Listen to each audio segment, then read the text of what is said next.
प्रेम से परमपिता परमेश्वर कुल मालिक महाप्रभु के पावन नाम को याद करें। जय गुरुदेव,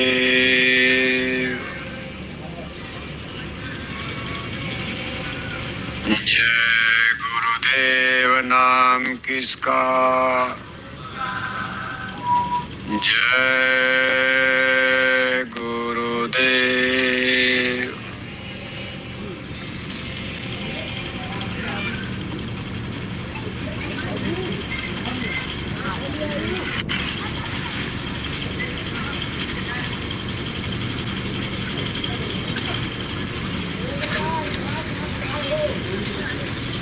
परम पूज्य स्वामी जी महाराज,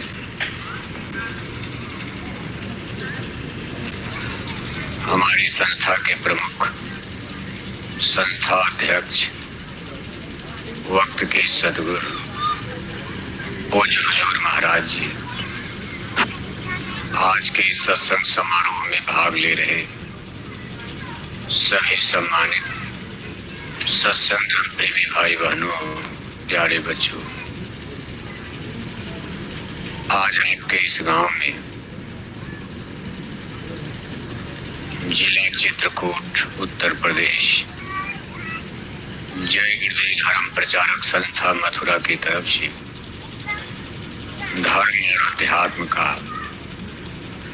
शाश्वत सनातन सत्संग संदेश होने जा रहा। ये चित्रकूट की पावन धरती है जहाँ लाखों बरस पहले प्रभु श्री रामचंद्र जी ने अपने जीवन का 10 वर्ष बिताया था। इस जंगल और पहाड़ के एक एक कण को उन्होंने अपने चरणों से पवित्र किया होगा। ऐसी धरती पर जन्म लेना अपने आप में बहुत बड़े भाग्य की बात होती है। अब यह है कि समय होता है, कभी कोई चीज अच्छी होती है, कभी बुरी हो जाती है। मिट्टी और धरती तो वही रहती है, लेकिन हम मनुष्यों के कारण ही, हमारे आपके पाप पुण्य कर्मों के कारण कभी अच्छी जगह भी खराब बन जाती है, खराब जगह भी अच्छी बन जाती है। जब हम पुण्य अच्छे कर्म करते हैं तो धरती शुद्ध होती है। जब हम बुरे पाप कर्म करने लगते हैं तो वही धरती अशुद्ध हो जाती है। भगवान श्री रामचंद्र जी ने यहाँ बैठ करके 10-11 वर्ष तक तपस्या किया, जंगल पहाड़ में घूमे, उन्होंने धरती को शुद्ध किया।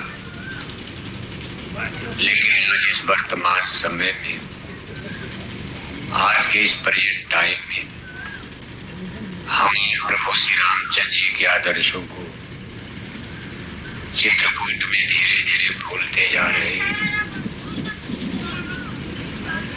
भगवान राम ने भी अपने समय में लोगों को सत्संग सुनाया था, धर्म का ज्ञान और उपदेश दिया। उन्होंने ऐसे समय में धरती में जन्म लिया था जब धर्म का पतन हो रहा था। उन्होंने 4 वेद के प्रकांड पंडित राजा रावण को इसी धर्म की रक्षा के लिए बद्ध कर दिया था। इसी चित्रकूट से आगे बढ़कर पंचवटी गए, नासिक, गोदावरी नदी के किनारे, और वहीं से सीता का हरण हुआ, फिर लंका पर चढ़ाई हुई। भगवान राम ने केवल सीता के लिए रावण को नहीं मारा। भगवान राम की रावण से कोई दुश्मनी भी नहीं थी। ऐसा नहीं कि राजपाट के लिए मार दिया होगा, कोई गद्दी कुर्सी के लिए महल के लिए मारा होगा। अगर उनके गद्दी कुर्सी की लालच होती तो रावण को मारकर अपनी भाई विभीषण को राजा बना देते, लेकिन उन्होंने रावण के भाई विभीषण को ये गद्दी सौंप दिया। अयोध्या का इतना बड़ा राज छोड़कर खुद ही ले चले आए थे।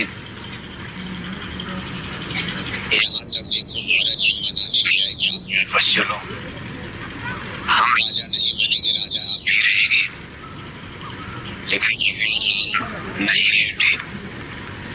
इसी चित्रकूट में भगवान राम की सोचनी मिली कि पिता श्री राजा दशरथ का शरीर छोड़ गया, मौत हो गई, लेकिन भगवान राम लौट करके अयोध्या नहीं गए। आज देखो भारत के नाम पर भारत को स्थान जगह यहाँ भी उनके नाम पर निशानी बनी हुई है। भगवान राम ने रावण को क्यों मारा? इसका एक ही उत्तर है, धार्मिक इच्छा था। धर्म की रक्षा के लिए उन्होंने रावण का वध किया, सोने की लंका को मिट्टी में मिला दिया। क्या रावण क्या इनके दुश्मन थे? रावण कोई मुसलमान तो थे नहीं, रावण कोई ईसाई भी नहीं थे। रावण के लिए रामायण में लिखा है, उत्तम कुल पुलिस तक नीति सी विरंची विजय को ज्ञाति, वेद ज्ञान उत्तम कुल पाया, ताप पर रावण असुर कहाया।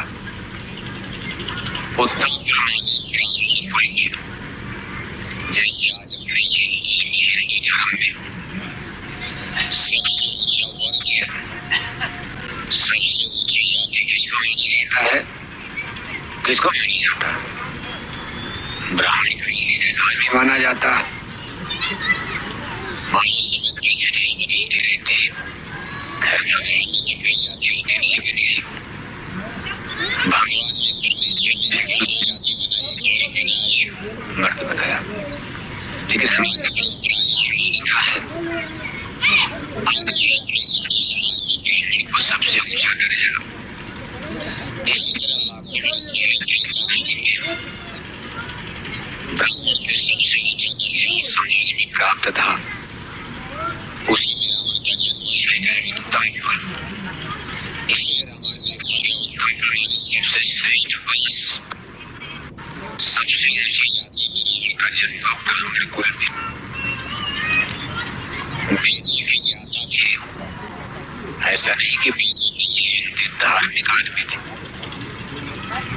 4 वेदों के प्रधान पंडित थे। वेद माने ब्रह्मा, शिव माने शंकर। ब्रह्मा और भगवान शंकर के बहुत बड़े पुजारी भी थे। लेकिन उस रावण को भगवान राम ने ये कह करके काउंटर किया कि धर्म के सबसे बड़े दुश्मन कौन है? कौन? रावण है। आज भी हम आप राम की गलत नहीं मानते, हम आप यही कहते हैं भगवान राम ने ठीक किया, रावण को मारा। आज भी हिंदू लोग देखे उनका सहारा में आप रामलीला मनाते हो। आज भी किसी को राम बना के, किसी को राम बना के लड़ाई कराई जाती, और लड़ाई में आज भी रावण की हार होती, राम की विजय होती। रावण को मार करके भी रावण का पुतला जलाते हुए कागजों में इसका बनाकर, यानी हमने आपने भी स्वीकार कर लिया कि भगवान राम ने किया।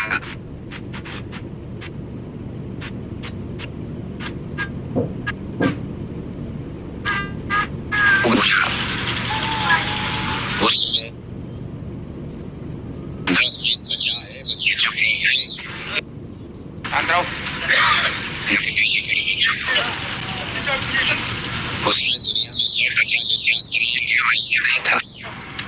लाखों बरस पहले धरती पर कैरी के वहन चलता, उसको वैदिक धर्म कहा जाता, जिसमें धरती पर रामा अवतार हुआ। उसमें धरती पर कोई मुसलमान नहीं, कोई सिख नहीं, कोई ईसाई नहीं, जैनी नहीं, बौद्धिस्ट नहीं, पादरी नहीं, यहूदी नहीं, कोई हिंदू भी नहीं, मनुष्य तो थे ही,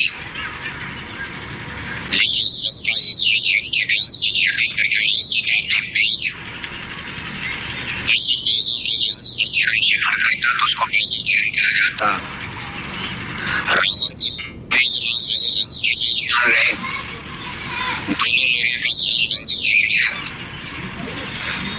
और रावण से ज्यादा वेद के जानने वाले, रावण से नहीं ज्यादा जानने वाले कोई नहीं। फिर भी रावण को धर्म का दुश्मन मानकर मारेगा। एक ब्राह्मण 4 वेदों का प्रकाश करने धर्म का दुश्मन हो गया। कभी आप इस पर विचार करते हो? आज आपकी निगाह में केवल मुसलमान दिखाई देते हैं। आज आपसे दूसरा जाति के दिन पर आपको हिंदू लोग कहेंगे मुसलमानों से पूछो तो कहेंगे हिंदू में गड़बड़ है। हमारा आपका झगड़ा एक दूसरे बीच का हो गया, लेकिन उस समय भी देखो झगड़ा खड़ा हो रहा। राम जी वैदिक धर्म क्यों मान रहे, रावण भी वेद क्यों मान रहे, लेकिन दोनों लोगों में झगड़ा किया गया। क्यों आखिर? थोड़ा सा लोगों के झगड़े में नहीं करा गया। प्रभु श्री रामचंद्र जी का धर्म शाकाहारी और 4 वेद के पंडित राजा रावण का धर्म जो समझ और इसकी जरूरत पड़ेगी। अभी मुसलमान से निपट लेंगे, आपको क्या पता आगे कटोगे कोई भी पत्नी से स्वाहा लड़ जाएगी। लड़ाई तो कुछ और है। दिल्ली की लड़ाई जो धर्म की चिंता किसी को नहीं, धर्म की चिंता तो प्रभु रामचंद्र जी है। और उसने 4 वेद के पंडित राजा रावण का वध कर दिया। और आप धर्म का दुश्मन मुसलमानों के मान रहे हैं। मुसलमानों से धर्म का क्या नुकसान? चित्रकूट में कितने मुसलमान बताओ आप? धर्म के दुश्मन तो हम लोग बने गए हैं। जैसे राजा रावण ब्राह्मण धर्म के दुश्मन बन गए। क्यों बन गए? प्रभु श्री रामचंद्र जी का धर्म शाकाहारी और 4 वेद के पंडित राजा रावण का धर्म इसके बाद जो लाख वर्ष बीतने के बाद कृष्ण अवतार होता। एक बार फिर खतरे में आ गया, धर्म संकट में है। तब जदुवंशी कृष्ण अवतारा हुई है हरण धर्म अवतारा। उसी ब्रह्म विष्णु से भगवान ने जो त्रेता में राम बनकर आए, अब द्वापर में देखिए सही मामा कैसे जाएगी मथुरा में। यादव वंश की यदुकुल में उन्होंने अवतार ले लिया। भगवान की कोई 10-20 जने भगवान दे गई है। त्रेता में राम बनकर आए, द्वापर में कृष्ण बनकर आए। त्रेता में राजा के घर में आए, द्वापर में गाय चराने वालों के घर में जन्म ले लिया। और जब उन्होंने धर्म की रक्षा के लिए महाभारत की रचना किया, सारे राजा महाभारत के युद्ध में लेकर खड़े हो गए। भगवान कृष्ण कह रहे हैं सबको मारो, सब धर्म के दुश्मन है। कौरव दल को मारने के लिए कौरव कौन थे? कौरव मुसलमान थे, कौरव ईसाई थे। अरे कौरव तो पांडवों के भाई थे। एक भाई धर्म के पक्ष में खड़ा और एक भाई धर्म के विरोध में खड़ा है, दोनों नहीं हो रहा। भगवान श्री कृष्ण पांडवों के पक्ष में खड़े हो गए।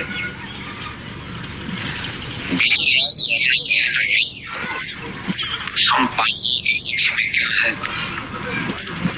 ऐसा नहीं कि पांडव कुंती के पुत्र है इसलिए मैं रिश्तेदारी मानकर इनके पक्ष में खड़ा हूँ। भगवान श्री कृष्ण की कुंती ये 5 पांडवों के नेता थी।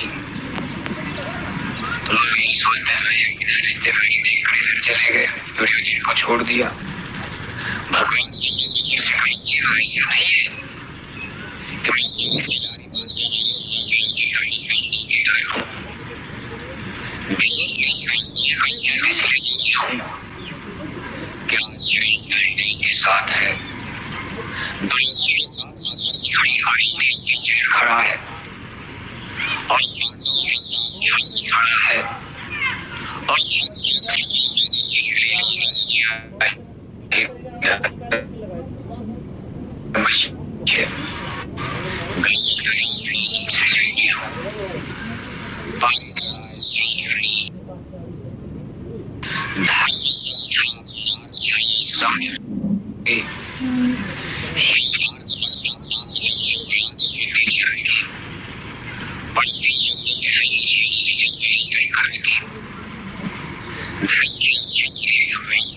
पर चलने नहीं पड़ता, आज की रक्षा कर ही नहीं सकता।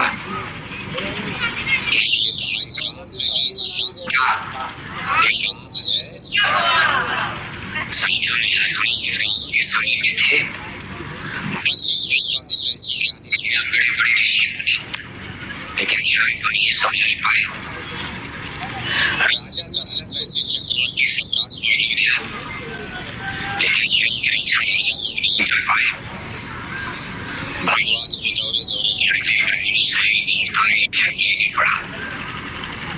इस तरह द्वापर युग में देखा श्री श्री कृष्ण को उस समय के व्यास ऋषि, दुर्वासा ऋषि सब लोग तो नहीं बचा पा रहे, बड़े बड़े राजा महाराजा नहीं बचा पा रहे। भगवान को धरती पर लेना पड़ा। आपसे जो नहीं कई सालों बिछा लेंगे, आपसे जो मुख्यमंत्री प्रधानमंत्री बिछा देंगे,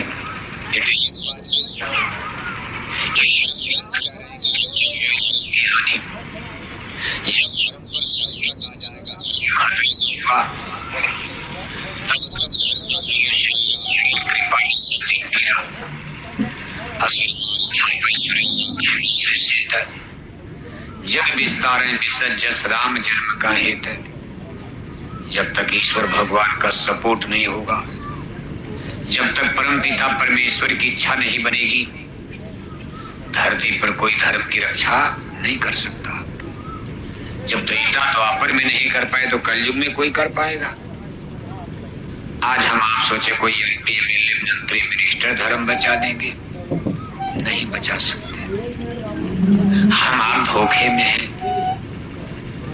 और क्या आज भी धर्म खतरे में है? क्या आज धर्म पर संकट आ गया, सनातन धर्म पर? तो उसका एक ही उत्तर है कि बहुत बड़ा संकट है।